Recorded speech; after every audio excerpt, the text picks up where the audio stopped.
Hello, everybody. I'm Kim Scott. Welcome to the Radical Candor podcast.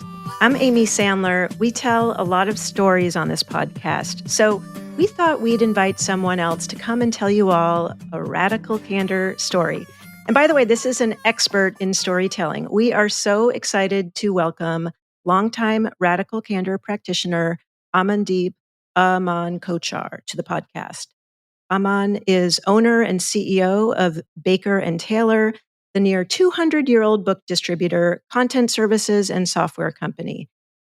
He's also author of the children's book series Jeet and Fudge, a passionate champion for early literacy and education, serving on the board of directors for both United for Libraries, a division of the American Libraries Association, and the National Book Foundation. Welcome. And can you also share with us some of the stories you were sharing about your name so that our listeners can not only pronounce it correctly and understand it, but also the origin? Yeah, of course. Thank you, Amy, for that lovely introduction. Yes, welcome. I would say, for the longest time, I found my name to be fascinating because in the Indian subculture, your names translate into something. So, when I asked my mother, we had two boys, me and my older brother. So I asked her, "How did you pick my name?" And she said, "Well, I had two names picked out, and whichever one of you was being born first, I would name them that." I said, "Okay." So in the Sikh culture, the holy book is called the Guru Granth Sahib. And the tradition is that when a child is born, after that, you get a prayer ceremony done, and you open the book and you read from it. And the alphabet from that page is what you tackle and choose a name from. So my mother tells me that she had two names, Amandeep, which is my name, and Jagdeep, which is my brother's name. My name loosely translates into a lamp of peace. And, my brother's name translates into the lamp of the world. So she said I had these two names that I really liked. So if the alphabet A came, I would name him Amandeep, and J would be Jagdeep. Also in the Sikh culture, the names are interchangeable for men and women. Most of them are unisex names. This is based on the belief of the Sikh culture of equality for men and women, and so on and so forth. So lots to unravel there. But the story I was telling you was that I grew up with my mother calling me Amandeep. It got cut short to Aman while I was in high school and college.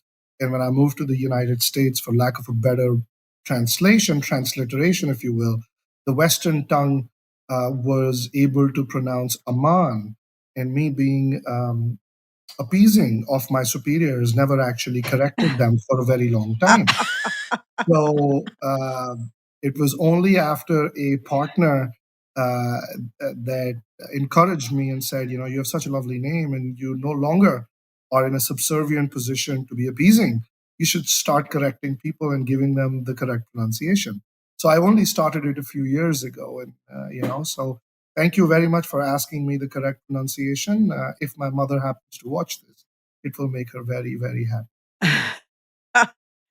We want to learn how to say your name properly, for sure. Thank you. And another story that radical candor is also important because courage to me is a big part of radical candor, whether you're in a supervisory position or in a line management position, so that you're able to ask for feedback and remove that feedback debt that Kim, you and I were talking about. Nobody actually, none of my superiors or non-Indian superiors actually asked me what my correct pronunciation was. And so I never had the opportunity to tell them what to do with it. So thank you again for asking. I learned so much. I mean, I think even just in what you shared, not only did I learn more about you, I learned more about your culture, what matters to you. I hopefully demonstrated care because I do want to get it right. By the way, I probably continue to not get it right. And so I'm going to keep doing my best. But I also learned a lot about your culture. And I think it's something we'll be getting into of how does radical candor get practiced in different cultures, in different backgrounds, your own personal experience with it at Baker and Taylor. So we'll get into all of that Kim, sounded like you had a question you wanted to ask as well. My question was, did your peers or any of your direct reports ever ask you? Was it, in other words, was it a hierarchy thing or just sort of an American cluelessness thing? I think it's I am partially to blame as well, Kim. I will take that rap sheet. I think in half the situations they never asked, and the other half I introduced myself as Aman because I didn't want to, have my name be a point of discussion as well. So I would say it was partially self-inflicted, and also I was telling myself, hey, I have chosen to be here, so I must make it easier for my colleagues who will not get the pronunciation of my name intuitively. So let me be the person that makes the compromise. So I would say, owning up to it, I introduced myself half of the time with that, and the other half of the time they never asked, I never corrected them. And Right. Right. so that's also hard. Yeah, it is very hard. And as we talk about radical candor, it's a part of your book that I thought was also looking at is self-reflection, that how can you be candid with yourself? So I've kind of taken your framework, and I check in with myself, that am I actually being am I causing ruinous empathy with myself by toxic positivity, saying, oh, I have to be here, I have to be the one making it easier for everyone else, because no, because I am here and I must give back and I must make it easier. So a part of radical candor that I want to talk to you later when we get a chance is not just my experiments of the framework with my team, but also with myself, and how long it took me to look at your framework and get to the top right quadrant. And I bumbled along all the three other quadrants before I got to the top right. You and me both. That's where I wrote the book. So shall we get into the bumbling? Yes. Sure. So I would love to hear, and I love that you brought in radical candor for yourself. I really am so curious to hear about that. Let's start first, if you could just share with us when you arrived at Baker and Taylor and bringing radical candor there, but even just share a little bit about the history of this company, because it really is an historic company. So paint a picture of the organization, what brought you there, and why you wanted to bring radical candor to Baker and Taylor. Amy, how lovely for you to ask. Baker and Taylor was formed in 1828, believe it or not. Wow. And, in the American corporate history, I'm sure there are older religious and other institutions that were formed, but in the American corporate history, whatever research I have been able to do, Baker and Taylor would be in the first 100 companies in the United States history. Would you believe it? And wow. I think the founders, the previous management teams must have done something right to be coming close to 200 years, right? I mean, Warren Buffett often talks about businesses that create continuous value, and those are the ones who stay, and not temporary value for generations. But Baker and Taylor was in the business of publishing and distribution of books for a very long time. And as the years have evolved, we've maintained our distribution network. We're one of the largest distributors of physical book around the world. So believe it or not, I get to smell the smell of freshly printed books going out of our service centers. Over 1,000 people across the United States. I think you're speaking Kim's love language. Is that right, Kim? Yes. Over 1,500 people around the world in 4 continents, from Australia, India, the United Kingdom, and the United States, all aim towards one goal: how to get more readers reading more. And that is the purpose of our business. And that is what I think is the secret sauce that people recognize, that we are not in this to be, we don't want our books to be branded, that, it's a Baker and Taylor book in a library.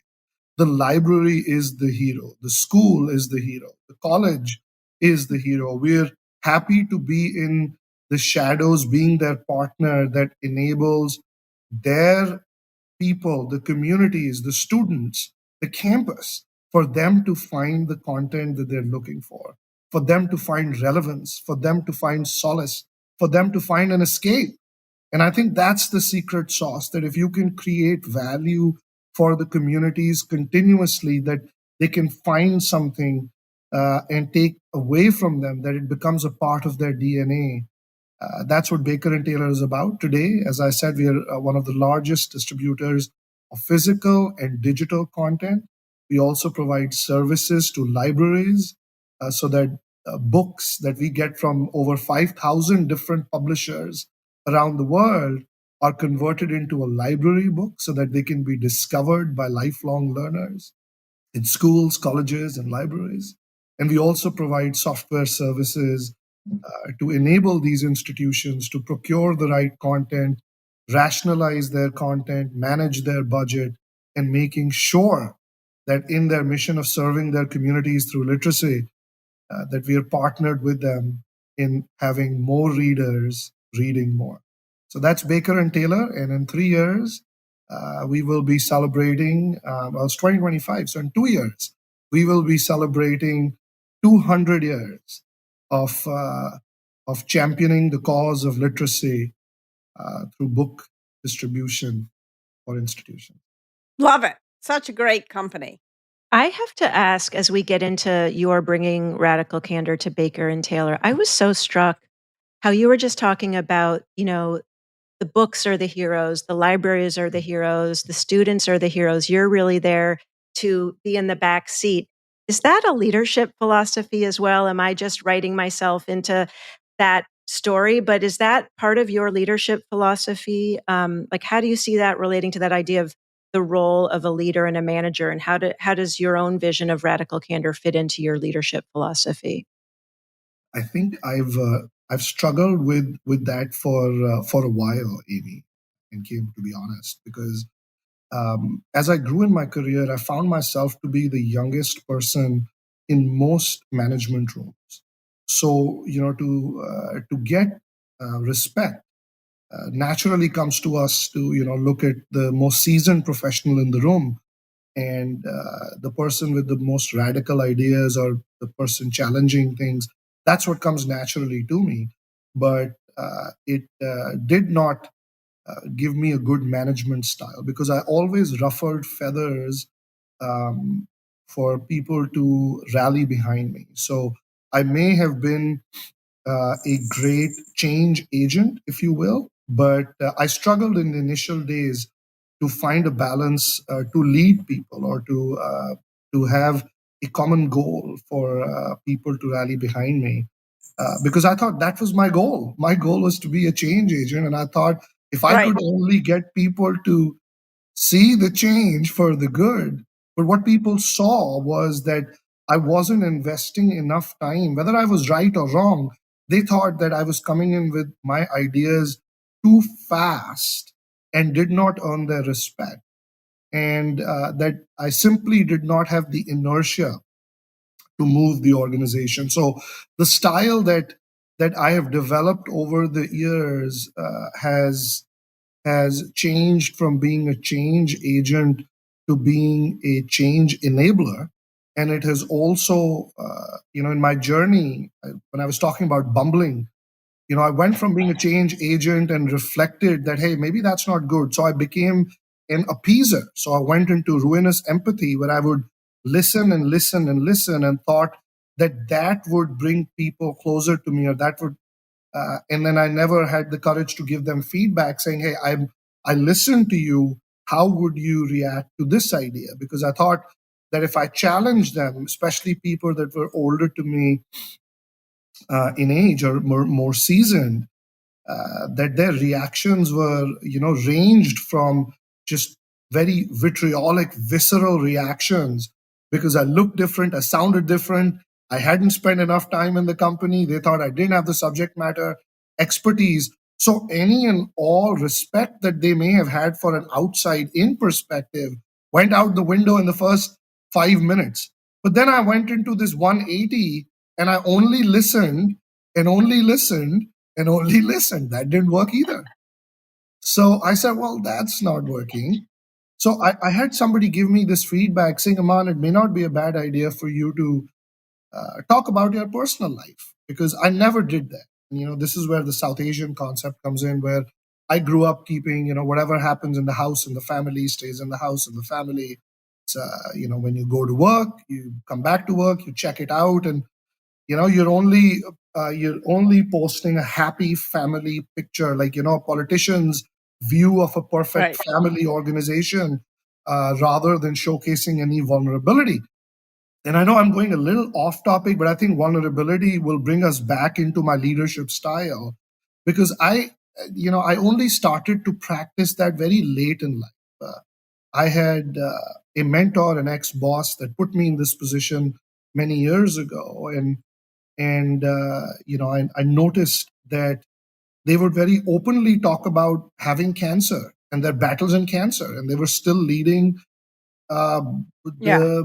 the business, and they kept us surprised. And I was like, well, because my mind would be, well, wouldn't this tell your people that you're not in the best health, that you can't take the right most decisions? Why? And I learned from him that it allowed people to see a very human side of him, because I realized that people, when they listen to me, not only are they filtering out 60% of what I'm saying because of my accent or because of their prejudices, but also because of my title, that they think that most of the things that I would say would be bullshit, because that's what they were used to.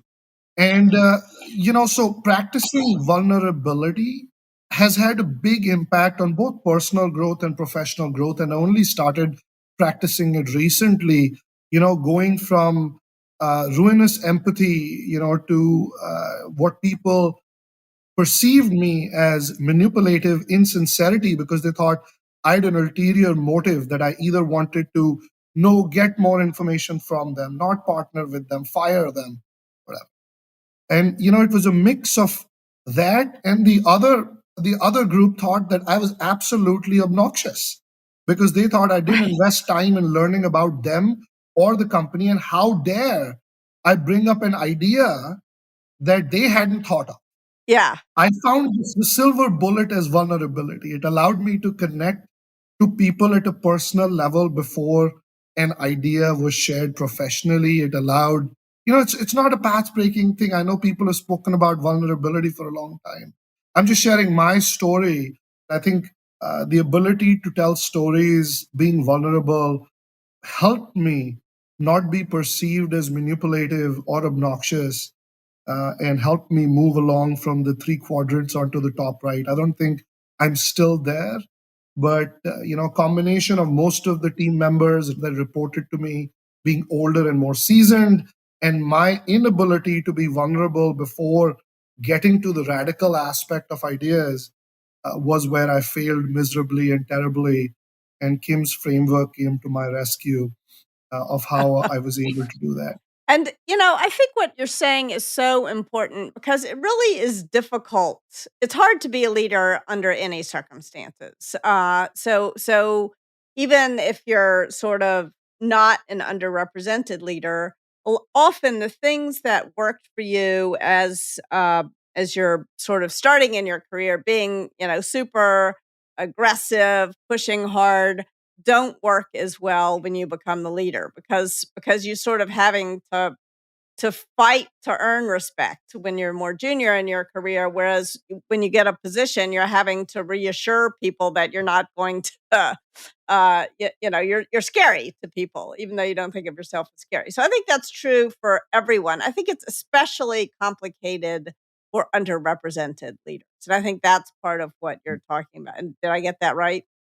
You're absolutely right, Kim, because not only were the team members grappling with how to talk to me, how not to potentially offend me, and to report to me, and walking on eggshells. But then they also thought I was an obnoxious ass.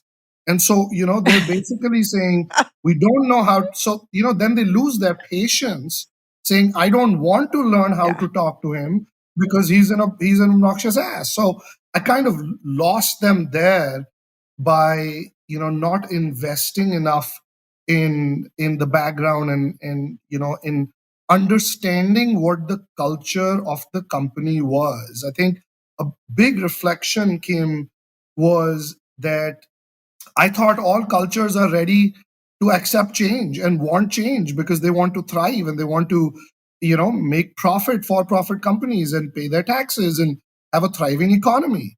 But what I found out, with many a faux pas, if you will, was that our culture was not ready. Not only was the company's culture, but it had a traumatic past from some of the Yeah. previous leaders that had a fear-based management and leadership philosophy, as well. So I remember this quote from Peter Drucker: "Culture eats strategy for breakfast." So while I focused on strategy and ideas and radical change, I forgot that the culture may not be ready, and so truly, Right. the culture ate my ideas for breakfast till I figured it out. Yeah, it's really hard. Like, I'm a person, I think part of the reason you and I initially bonded when we first met is I love change. I would change everything every 5 minutes if I could. Except my husband, who I want to remain the same. But and yet most people don't feel that way about Mhm, change.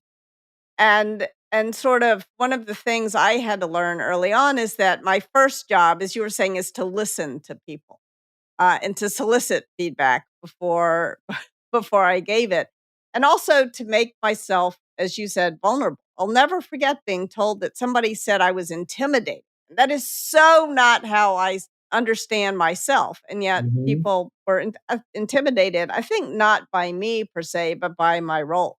And I think, Kim, that's so true, because unless we understand where people are getting their perception from, it may not even be the people.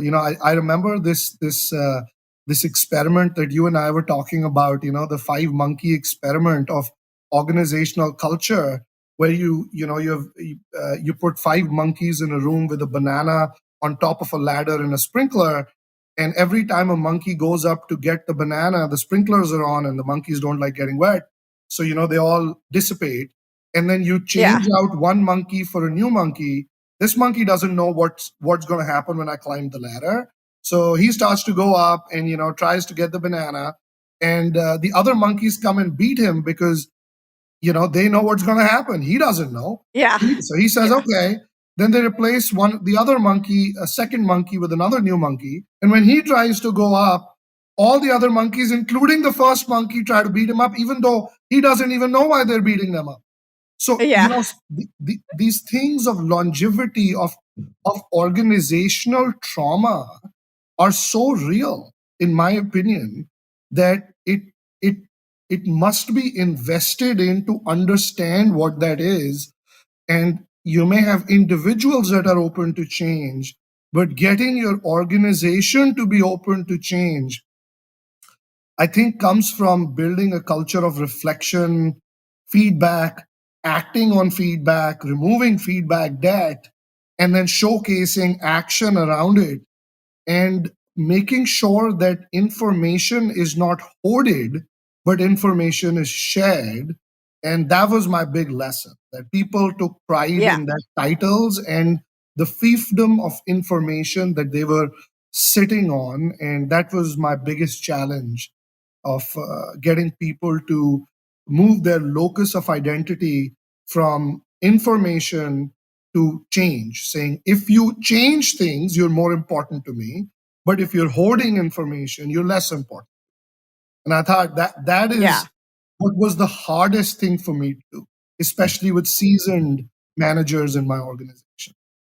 And so how did you do that? I mean, because that's really hard. A culture of information hoarding is the opposite of radical candor. That's a culture.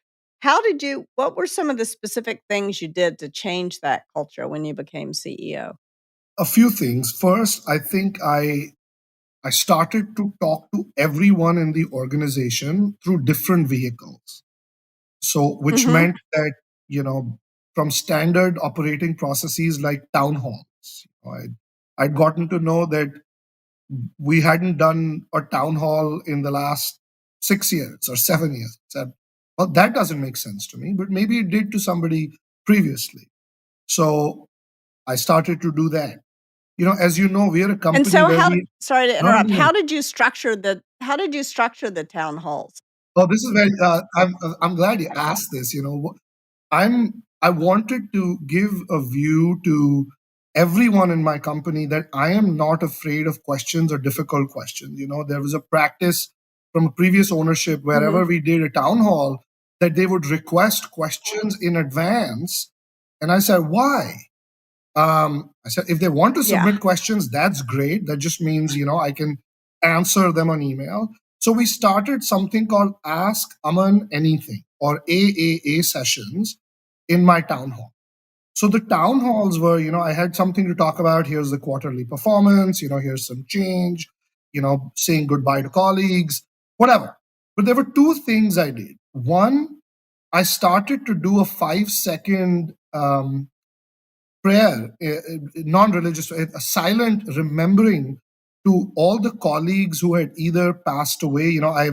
It's an older organization; people have worked for a long time, and also to remember some parents, some friends, some pets that people had lost, and making sure that we took a few seconds to recognize them. And then after the one-way information was given, I did my AAA sessions, Ask Aman Anything, and I gotta say, some of those questions were really tough. All the way from, hey, when are we getting our next raise? Or what is happening? What do you feel about the industry? Are we going to survive? And to how can we thrive? And what if I have an ethical question?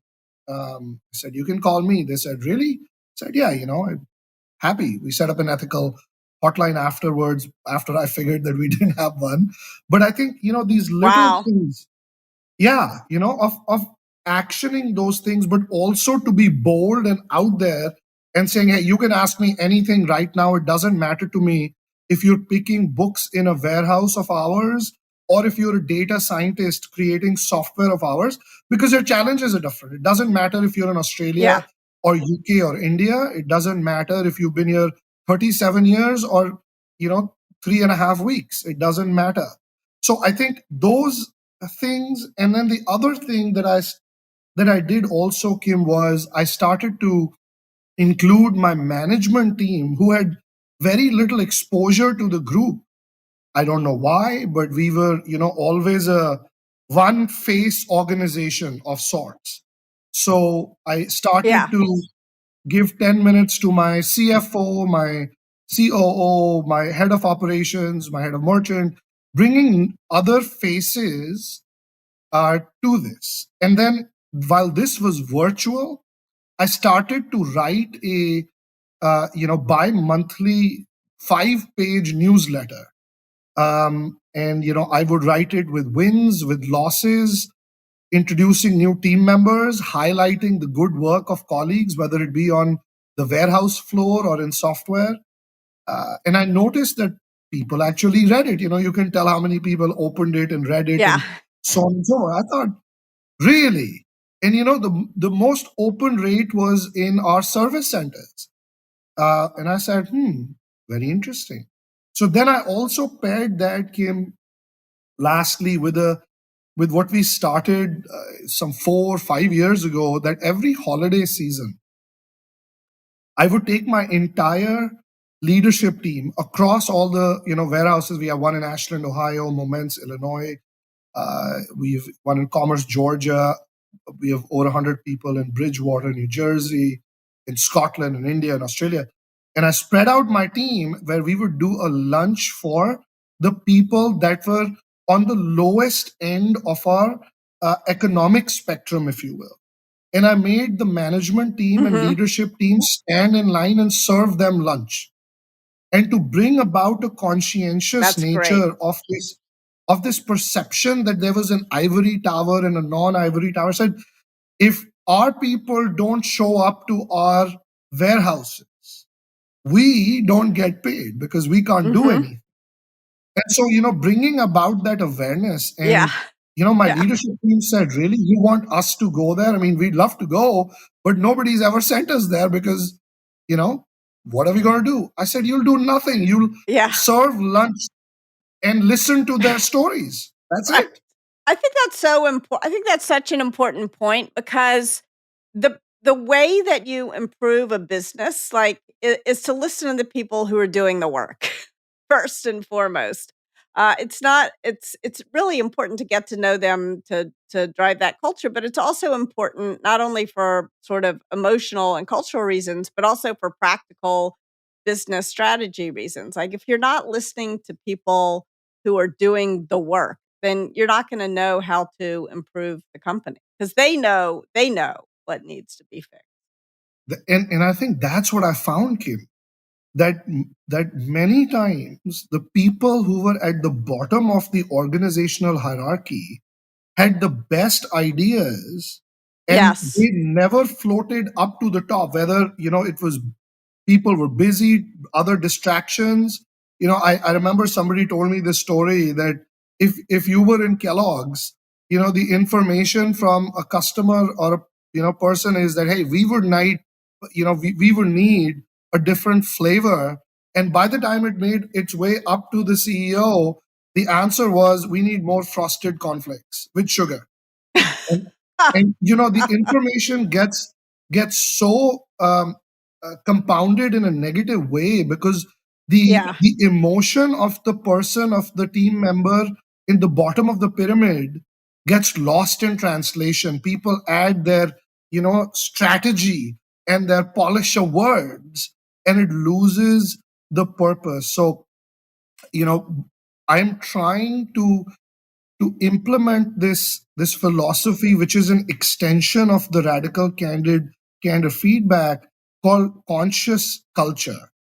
And I Mhm. believe the way to activate a conscious culture is to reverse the pyramid, which means that Yeah. bringing the power to the people who are interfacing with our customers the most. So whether it be a customer service person, they should not need to take 6 approvals to give a $50 credit to a customer and lose out on that Yeah. opportunity to create customer delight, or to improve our internal process. So Yeah. we're trying to tell them, ask, beg forgiveness, tell me what you have done, rather than waiting 6 months to get approval. And as long as your heart is in the right spot, right place, you don't have to worry about any kind of punitive measures. You go do something, create customer delight, create employee delight, create team member delight.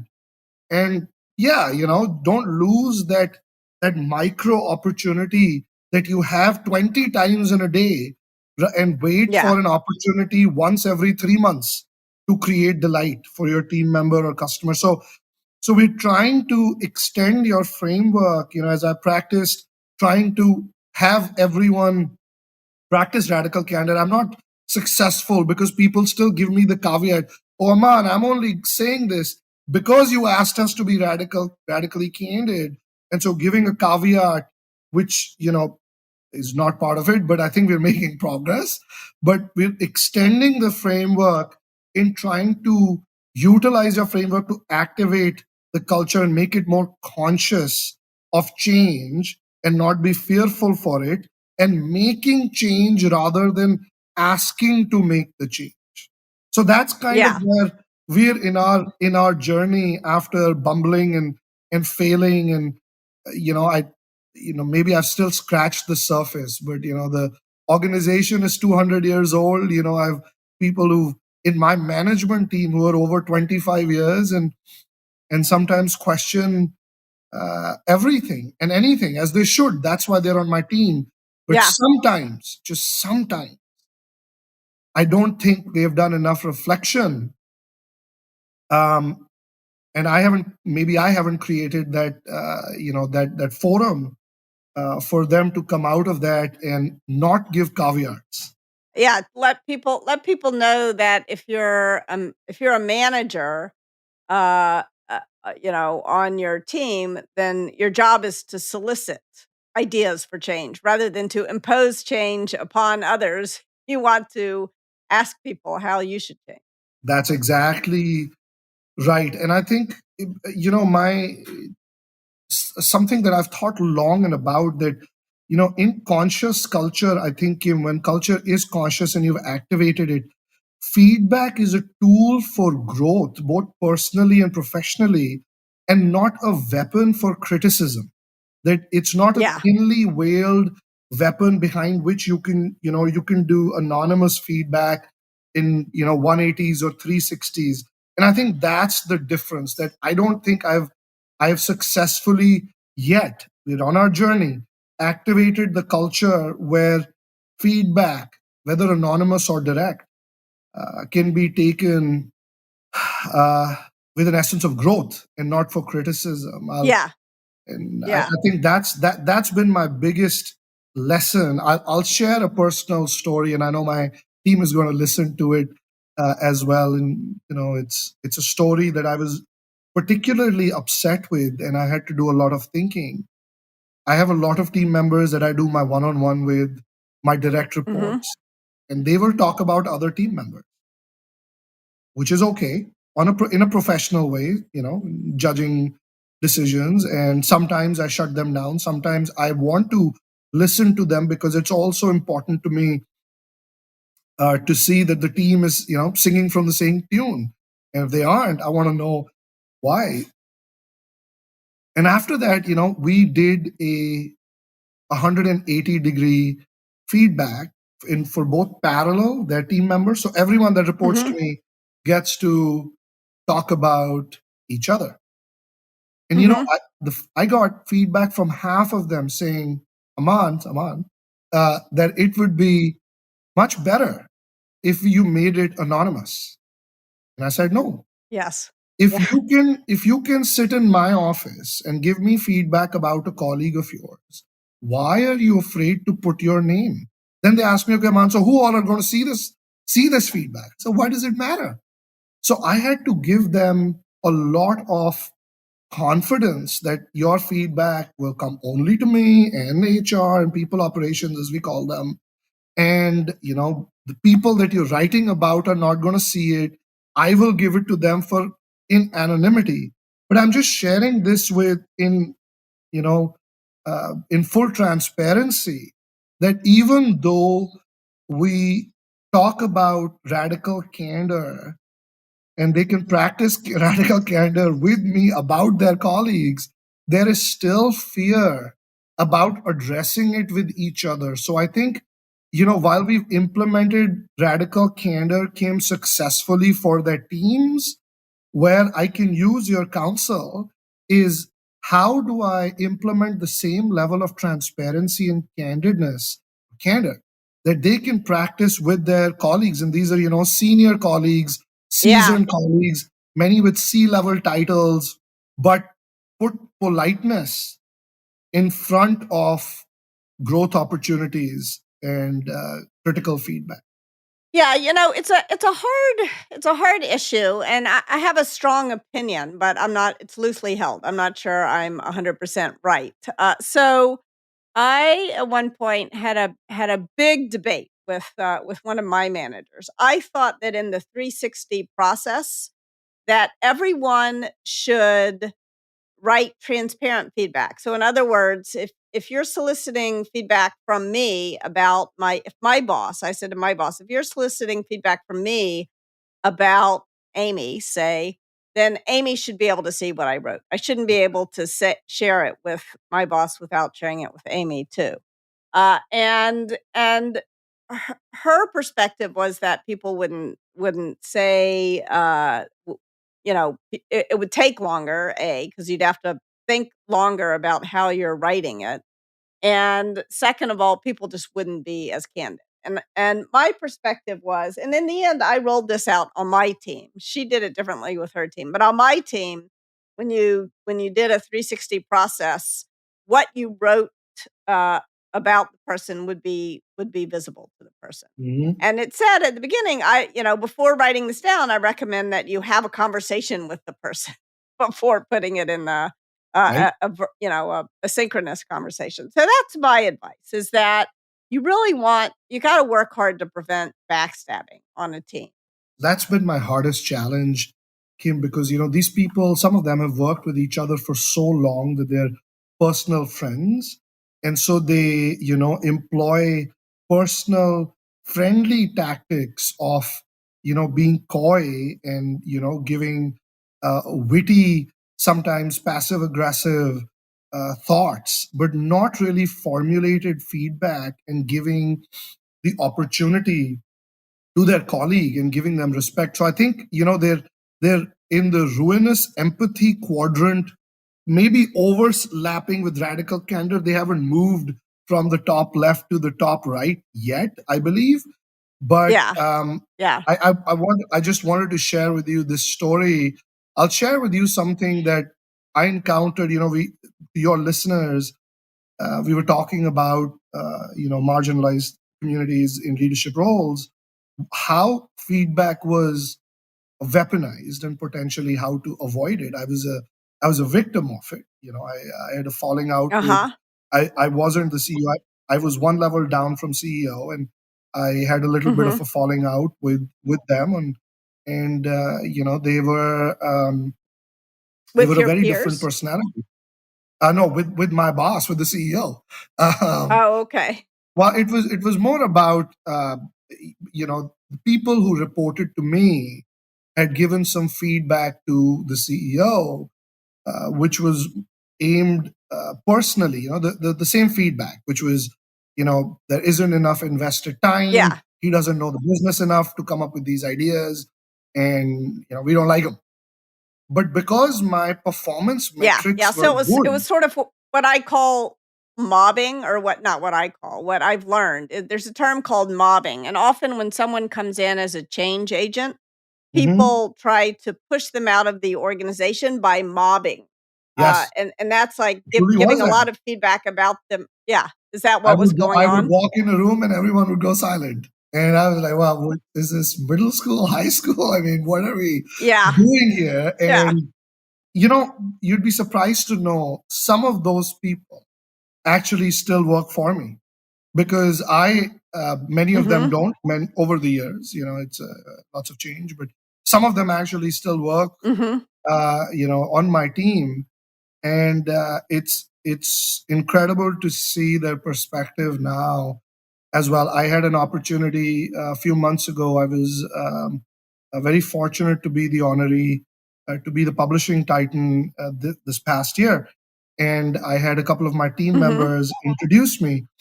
And I often say that I was misunderstood or not understood or mobbed, as you say. But one of those people who was in that introduced me for that award and said, as I look back, it was right because Aman flummoxed us. We didn't know what to make of him. Why was he quoting poetry from 15th century Persian poets? Why was he, giving us, telling us what he read over the weekend?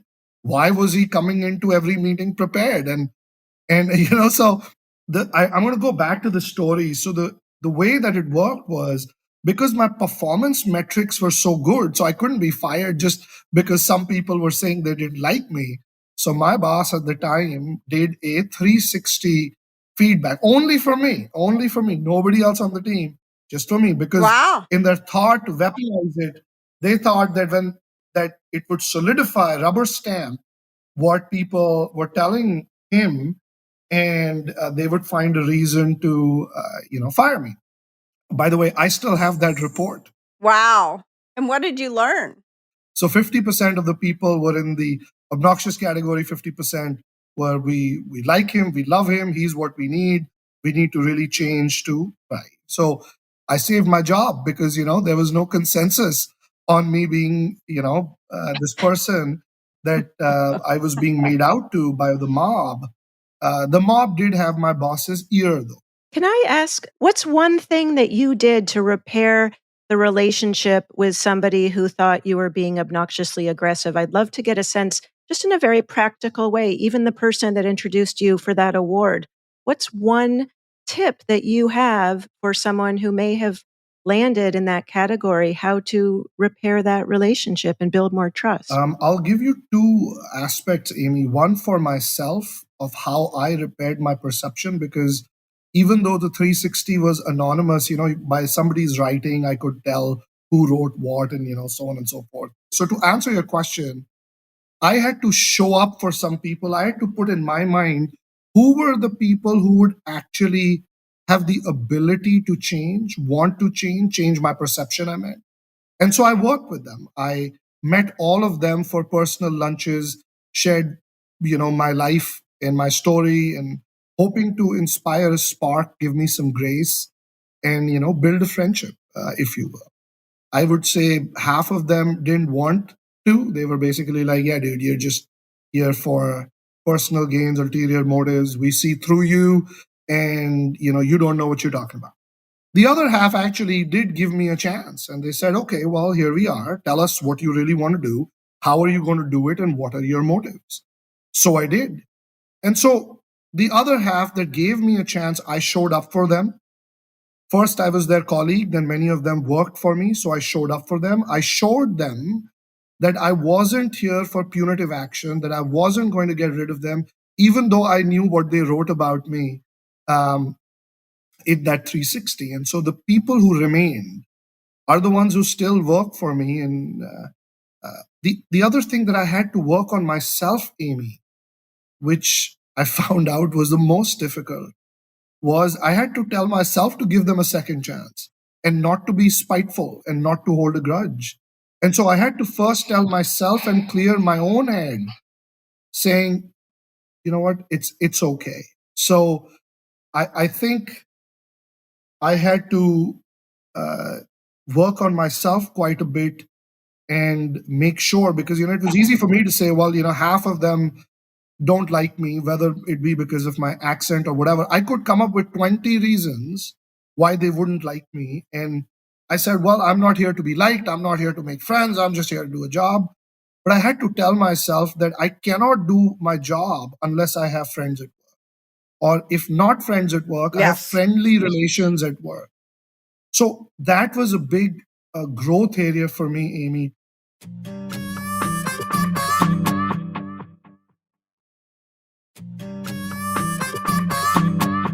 I just want to acknowledge easier said than done. That takes a lot of emotional energy and capacity. And I'm curious, you mentioned poets. I don't know if that includes Rumi and Hafiz as some of your favorites. I'm just guessing. But I'm curious, is there one practice that you find, especially when you really are having to extend that grace for yourself and for others, that you found especially beneficial? Yes. So, Amy, one of the things that I had to work on myself, and again, this is going back to some of the things I had to unlearn, and I used Kim's framework, unlearn from my South Asian culture, which was that I grew up respecting people that were older to me in age, regardless of how they treated. And so I had to work on myself to understand that just because somebody has had more tenure than me, is not a reason. The reason to give grace to them and to myself is an honest effort to make change. So when I recognized this effort in somebody, that's when I was able to put in an effort as well. I invited everyone for lunch outside when I found that. The people who gave me great feedback and the people who didn't give me so good feedback. And the people who did not give me good feedback, half of them rejected my invitation for work, saying, because they were maybe reading the tea leaves, that he's going to be fired anyway. Why do we want to invest in a relationship? And remember, these are C-level people, right? So, and there were others who said, yeah, okay, whenever we're together next, we'd love to go out, grab lunch or grab a drink, and let's just chat. And so I think it's the reciprocity and recognition of effort that will lead you there. So I had to put in the effort to show them that, the negative feedback has not deterred me. What I want is an opportunity to understand in depth why they feel what they feel, not to defend my position, but to learn more. And in that opportunity, perhaps bond with them as well. And so when it wasn't reciprocated, which is okay, I said that's fine as well. And so again, one of the lessons for your listeners is that I had to drop that appeasement attitude, the flipping flopping, either completely aggressive, not worrying about this, or the appeasement aspect. And that comes to me very naturally from my South Asian culture, and I had to work through that. I had a post-it. Many people will realize in my old office I used to have a post-it of Kim's framework, and every time I saw ruinous empathy, I used to write in, that's me. That's how I grew up. That's Aman from 0 to 27 years of age, and then I marked my framework. So uh, I would say, Amy, the answer here is that you take the first step, and then you also respect yourself enough to wait for reciprocity. Yes. I think that's so beautifully said because even though you and I grew up in very different cultures, I had the similar struggle. Like I grew up as a female in the South, and so it was I was taught never to say no, never to disagree, like, and all of a sudden it was my job to do those things, and I kind of had this idea that people who do those things are obnoxious, so I often did it obnoxiously. uh, when I did it, and I had to learn that I could bring the good parts of my culture, which is caring about other people, and leave the sort of manipulative parts of the culture that I was grown up in, so that I was raised in. So very different upbringings, but similar outcomes, I think, as leaders. I remember this quote that an ex-president of India, who's also a rocket scientist and a poet, delivered in the European Parliament. He said, "When there is righteousness in the heart, there is beauty in your character. When there is beauty Hmm. in your character, there is harmony in your home and at work. When there is harmony in the home and at work, there is order in your nation. And when there is order in your nation, there is peace in this world." And, Wow, that's and really beautiful. so I think of me as the small part, the first part. I must have righteousness in my heart, and then then I have had to work on vulnerability and connections to make sure my delivery is there, and also to walk away from appeasement, saying I'm okay if 80% of the people know that I have the right thing in my heart. I will never get Yeah, to yeah. 100, and I'm okay with it.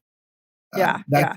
that And it's hard to make yourself vulnerable enough to show people that you care about them, uh, when they may not necessarily care about you back, you know?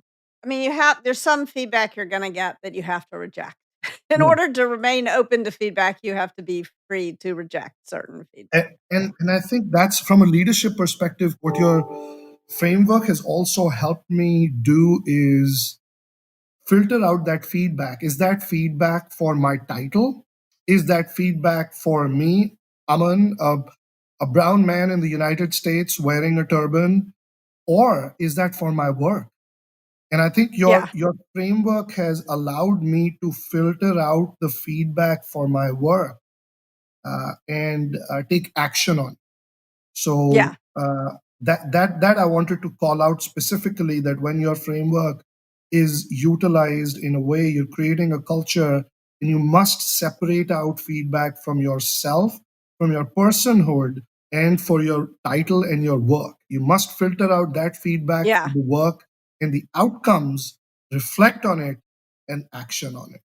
Totally, totally agree. Well, I always learn so every time you and I speak, I learn so much. So, one of the things that we like to do at the end of the checklist, at the end of the podcast, is to offer a checklist. So, I'm Yeah. I'm gonna list 4 things that I learned from your story. Yes. And you can tell me if I got them right or wrong. So, tip number 1 is to solicit feedback before you give it. And you told a couple of really great examples about how you made yourself vulnerable and solicited feedback. One was this ask Aman anything at the town hall. And another thing that you said is that you allowed your boss to do a 360 for you, and then you rewarded the candor when you got it, even though it was sometimes a bit painful. So I think those are some great examples of how you solicited feedback, how you solicited it before you dished it out. The second thing that you said that really resonated for me is that it's important to give more praise than criticism. And you talked about sending a weekly report out that everybody read, bragging about all the great things that different departments were doing that people might not have known about. And that can create a great culture where people know that their work is noticed and appreciated. Can create kind of a culture of gratitude, which I Mhm. think is really important. And then the third thing that we talked about that I think is really important is how important it is to prevent backstabbing on your team, to encourage radical candor between people. Mhm. And this is really hard. I'm not sure I gave you useful thoughts on that.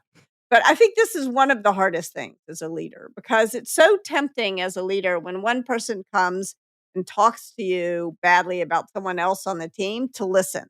And it's my experience that this is the one time when listening might just be stirring the political pot. So you want to encourage them to speak Yeah, to each other directly. that's right. And then the fourth thing that I learned from you today is how hard it is to be an underrepresented leader. And you said something that is so important and beautiful, which is that you've got to extend grace to yourself. That means respect yourself, but also to others. So thank you so much. Such a great conversation and such great and open and honest stories from you. Thank you so much. Kim, thank you. I would like to say thank you for having me. And before we end, I do want to share a personal story with you in 30 seconds. I had my parents come to the United States and spend about 4 months with me. This is the most amount of time that I've spent with them in the last 20 years. Wow. We lived in the same house, and I had to had have a some really difficult conversations with them. And they're older in their in their 70s, and so there's Hmm. I have to approach it in a very calm way, not to upset them. And they're physically and emotionally frail, and they take a lot of Hmm. pride in what I have materially accomplished. But I had to have some difficult conversations with them about my childhood and my Hmm. upbringing, and the cultural unlearning, and so on and so forth. So I would just like to say that your framework helped me in addressing some of those extraordinary um, conversations. And while I wasn't able to have all of them, but I was able to have enough of them for them to reflect on it, and for me to be able to deliver it, so that I don't fall back in the trap of ruinous empathy. I'm not going to be obnoxious to my Yes. parents, so that's okay. Yeah. But just to appease them and their feelings, which are very important to me. I hold them on a pedestal to fall. But your framework and my practice of it at work did help me address some very difficult conversations that I had to have with them about my childhood. So, bringing back to how I started out, that I think your framework is extraordinary, not because it allows professional growth and allows cultures at work, and you can activate cultures and create, feedback, reduce feedback debt. But if done properly, I think a part of it is also self growth. And, I'm an example, a case study. We can talk about it some other time, where I've utilized that framework for personal growth with my aging parents. And because I don't have to explain to them that I care about them deeply, but I still had to work in Yes. my delivery to not upset them because of their age. But I was still able to have a direct conversation that I have not had the ability, the courage, the tools to have in some 40 odd years. So thank you very much. Thank you. That is so meaningful. I think that feedback debt in a company is hard to undo, but feedback debt with one's family is the hardest of all feedback debt Yes. to undo. And I was reading over the holidays. Did you ever read The Corrections? I haven't yet. The No. novel? There's a scene in the novel that I think will resonate for a lot of listeners. So it's this guy, his name is Chip. He's one of the characters in the novel. And he's from the Midwest, but he's living in Manhattan. And his parents are coming to visit him. And they're flying in from the Middle West. And the scene is described as, to any outside observer, this was a frail, older Midwestern couple coming down the coming down the airport towards Chip. But to Chip, they were killers. Ah. I think that is such a description of feedback debt in family relationships. So it warms my heart to know that the framework helped sort of helped you with in the conversation with your parents, because that's really those are the most important conversations. Well, that's thank you so much, Kim, for having me. I think your framework allows people to see that, their experiences, whatever they've suffered through, they have the ability to emerge as strong souls, and utilize those experiences for both professional and personal growth. So thank you for doing what you do. Thank you for your institution, and thank you for having me on this podcast. To you, Kim and Amy, thank you for having me. Thank you so much. Thank you Such so a great much. Conversation. Yes. I also have to add, thank you for being a lamp of peace. How sweet. Thank you very much. Head to radicalcandor.com/podcast for the show notes for this episode.